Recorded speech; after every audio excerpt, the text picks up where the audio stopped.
మరొక నమస్తే అండి, బ్రేక్ఫాస్ట్ న్యూస్ కి స్వాగతం. స్వాగతం.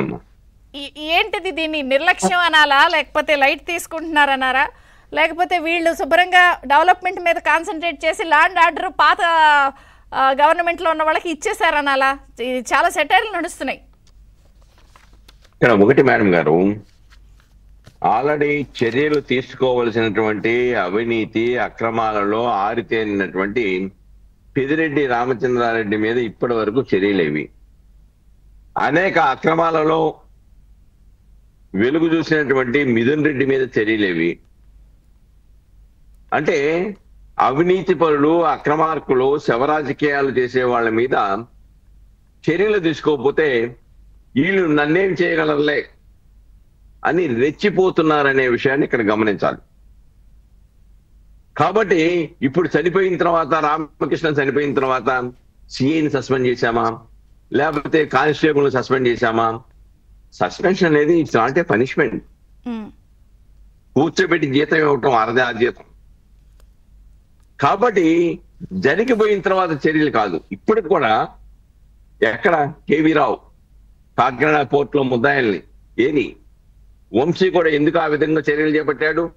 వంశీ టీడీపీ కార్యాలయం మీద దాడి చేస్తే ఆయన అరెస్ట్ చేయకుండా నిమ్మక నీరెత్తినట్లుగా వ్యవహరిస్తూ ఉంటే ఆయన చివరికి ఇంకా నన్నేమి చేయలేరులే, వీళ్ళ మాటలు తప్ప చేతలు కాదు అని చెప్పేసి పాపం దాంట్లో ఉన్నటువంటి ఎస్సీ కుర్రోడిని, ఫిర్యాదు ఇచ్చినోడిని పోలీస్ స్టేషన్ నిర్బంధించేసి పోలీస్ స్టేషన్ లో పెట్టేసి చెప్పారు కదా.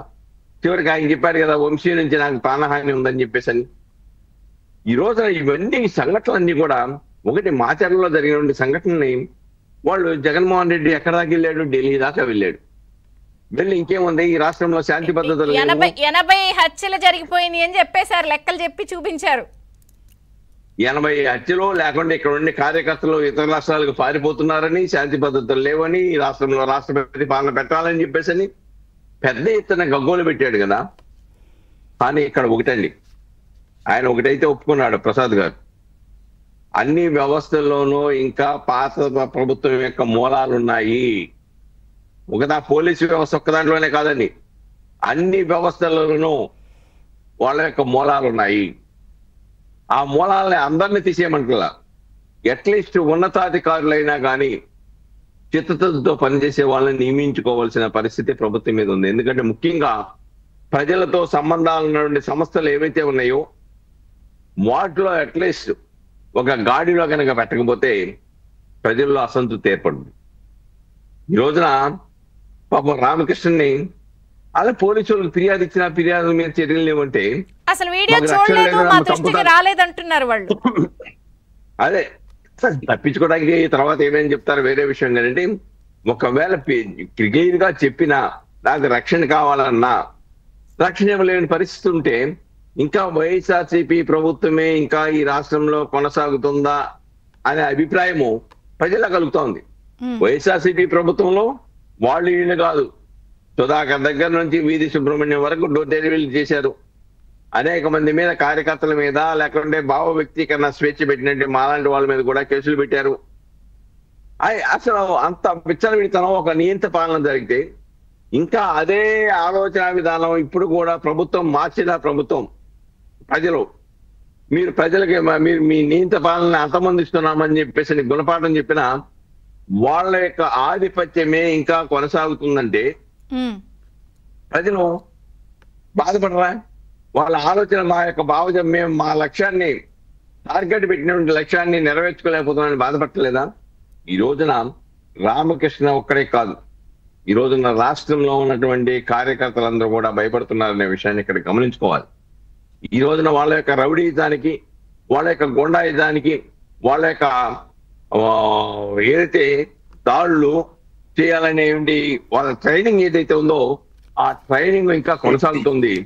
దానివల్ల భయపడతా ఉన్నారు. కాబట్టి ప్రభుత్వం సరే, చంద్రబాబు నాయుడు గారు స్పందించారు, డీజీపీని పిలిచారు, సరే అటువంటి వాళ్ళని రౌడీజాన్ని అణచివేయండి, లేకపోతే అటువంటి పునరావృతం కాకుండా చట్టపరమైన చర్యలు తీసుకోమని చెప్పి ఇచ్చారు, మంచిదే. కానీ మనం ఎన్ని ప్రకటనలు ఇచ్చినా, ఎన్ని చేసినా ఆ భావజాలము, మూలాలు ఉన్నటువంటి వ్యక్తులు గనక ఆ వ్యవస్థలతో గనక ఉంటే డెఫినెట్ గా చర్యలు కఠినంగా లేకపోతే ఎందుకండి ఆయన ఇందాక మిత్రులు చెప్పారు ఏం చేశారు పిఎస్ఆర్ ఆంజనేయులు విశాల గొన్ని కాంతిరాణా టాటా సునీల్ కుమార్ ఈ అరెస్టులు అరెస్ట్ చేసేట్టు శాస్త్రం చేశారా అన్నాడు పోలీసులు బ్రహ్మాండంగా వెళ్ళారు ఒకళ్ళైతే అసలు యాంటిసిపేట్ బెయిల్ వేయలేదు హైకోర్టు కూడా ప్రశ్నించింది వీళ్ళకి ఇస్తే బెయిల్ ఇస్తే సాక్షులను ప్రభావితం చేస్తామన్నారు కదా పిఎస్ఆర్ ఆంజనేయులు ఎందుకు అరెస్ట్ చేయలేదు ఎందుకు ఆయన జోలికి వెళ్ళలేదు ఆయన ప్రభావం చేయడానికి ప్రశ్నించారు న్యాయమూర్తి కాబట్టి చర్యలు ఎక్కడో లోపాలు జరుగుతున్నాయి కానీ సార్ అంటే ఒకటి చెప్పండి లోపాలు అని అంటున్నారు సరే గత ప్రభుత్వంలో జరిగాయి అంటే అధికారం ఉంది చూసి చూడనట్టు వెళ్ళారు జరిగింది